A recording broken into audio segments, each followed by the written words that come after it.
Fredonia is a predominantly female campus, and it wasn't until my sophomore year here at Fredonia that I realized in a majority of my classes I was one, if not the only, female student. With the recent merging of the media arts and visual arts majors, one would think it akin to majors like painting and sculpture, which generally has an even split between guys and girls, but it's not.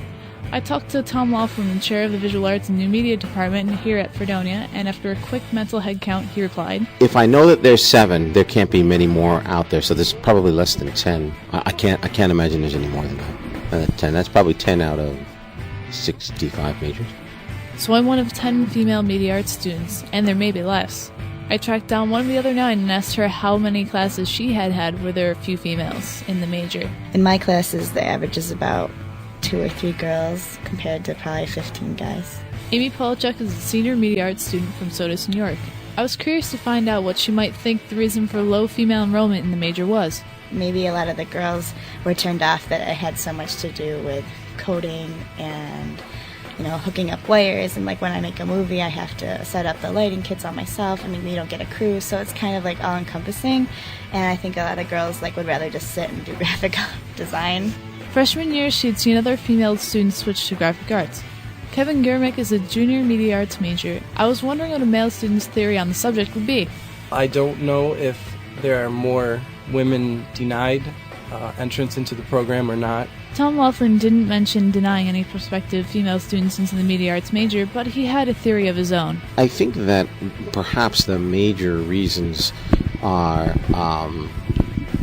have a lot to do with how computers and computer technology and what actually goes on computers are both manufactured and marketed. Maybe it's what interested in the first place to make them pick the major that does it. I chose media arts as a major because I was interested in creative video work and some of the new opportunities that are involved with that, with the new technologies that are about with DVDs and the web and different stuff with that.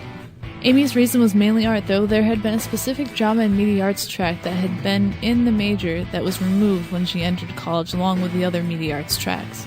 She still enjoys the major regardless and has plans on a future career in creative media, much like Kevin's initial interest.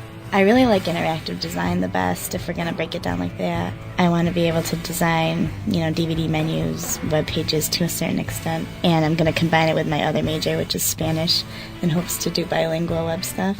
On occasion, there are a few projects that have a little more feminine quality than others. Amy describes the project she did with a former female student.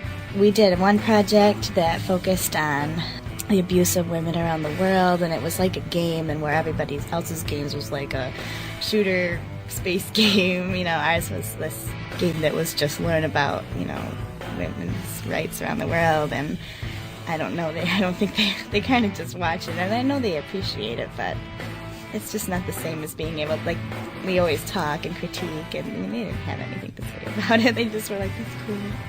Critiques may go a little quiet at times with projects that only a couple students can fully understand, but Kevin keeps an open mind. I think that, when you have a broad base of different, both genders and all races and religions and cultures, that's, when you're going to get the most creative work. In the end, I'm in a male-dominated major, and there's really nothing wrong with that. I'm Robin Moore, junior media arts major, reporting for High Noon Friday.